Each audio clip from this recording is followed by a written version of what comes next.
Hey guys, we're back with a new blog post this week that's all about how to get support when you change your diet to eat healthier. We have Whole30 meal plans on our website, and lots of people download them and go through the Whole30 using our resources. And we get this one question all the time, and it kind of drives us crazy. But the question is something along the lines of,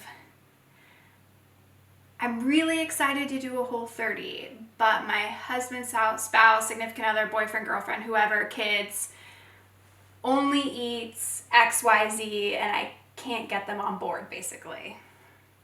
Yeah, this one's really frustrating for us to hear because we know that someone in the family is trying to eat healthy and try to make better choices, and they're not getting the support they need. So this post is all about that. Yeah.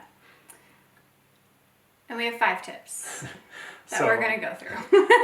So I'll start. The first tip that we have is to find your why and share it with whomever you need support from. So whether that's to you're fighting an autoimmune disease, whether you just want to fit in your jeans better, or you want to feel healthier, more energetic, whatever that why is, whatever is driving you to change your diet, if other people don't hear that or understand it, it's hard for them to support you. So we really advise to succinctly define your why and share that with others so they know why you're doing what you're doing. Yeah. I think that actually might be like the big disconnect, like why people end up asking that question to us. I think might be because a lot of people don't explicitly share their why, and so like their partner or whoever they live with or whoever they need the support from, like they just don't get it because it hasn't been explained to them. Yeah.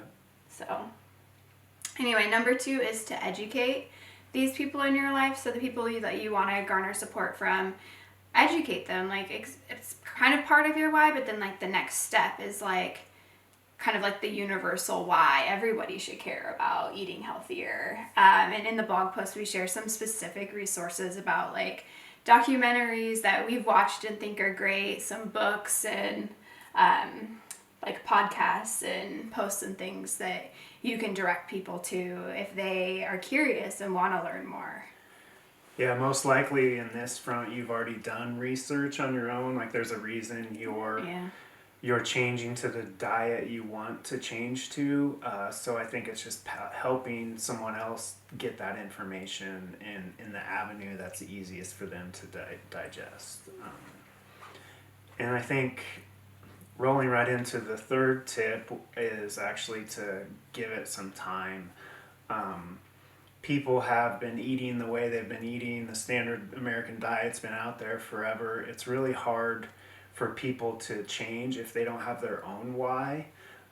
So you can't expect your husband who's been eating meat and potatoes and biscuits every day or whatever to kind of just flip the switch and change his diet right away. So I think it's knowing that it's going to take time, but sharing your why, educating, all of that is part of the process.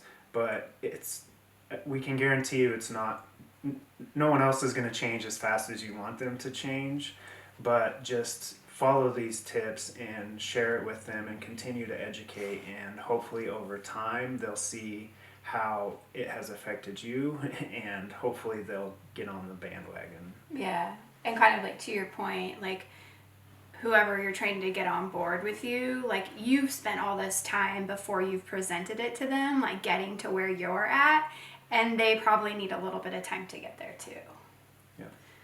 The next step, the fourth tip, I guess, is to find common ground. So whether it's your spouse or your kid, there's like a few things you can kind of do to prepare for those instances where you're making a recipe that maybe you're excited about and they're like, not so much. And a few of those things are to have like some favorite recipes that you know the whole family likes. And you can meal prep those in advance and actually just pop them in the freezer so that when evening dinner or whatever does come up where like your kids are like, yeah, I'm not going there, then all you have to do is reheat something you've already made, and in the moment you're not stuck preparing two dinners, because that's just more work than anybody really wants to do, obviously. We also link in the full post to a big roundup we did with kid-friendly recipes. So these are like healthier recipes, paleo-ish recipes that are, you know, proven to be kid-friendly. So there's a lot of options that you could consider there as well. Yep. And then the fifth tip we have is to try to get everyone involved in kind of the cooking or shopping or meal prep process a little bit. If you're doing that all your own and you've always catered to everyone, it's hard for them to adjust. So some tips that we have for that are kind of trying to find healthy versions of other comfort food or recipes that your family typically likes, and involving them in the process of choosing, like, okay, hey, we're going to make lasagna tonight, but it's going to be a paleo or Whole30 version or whatever that is. And then another tip is to kind of substitute for eating out or takeout night, like that's your family cooking night. So you designate Friday or Saturday or whatever your kind of typical takeout night is, and you say, hey, we're going to recreate this takeout, but we're going to do it at home in a healthier version.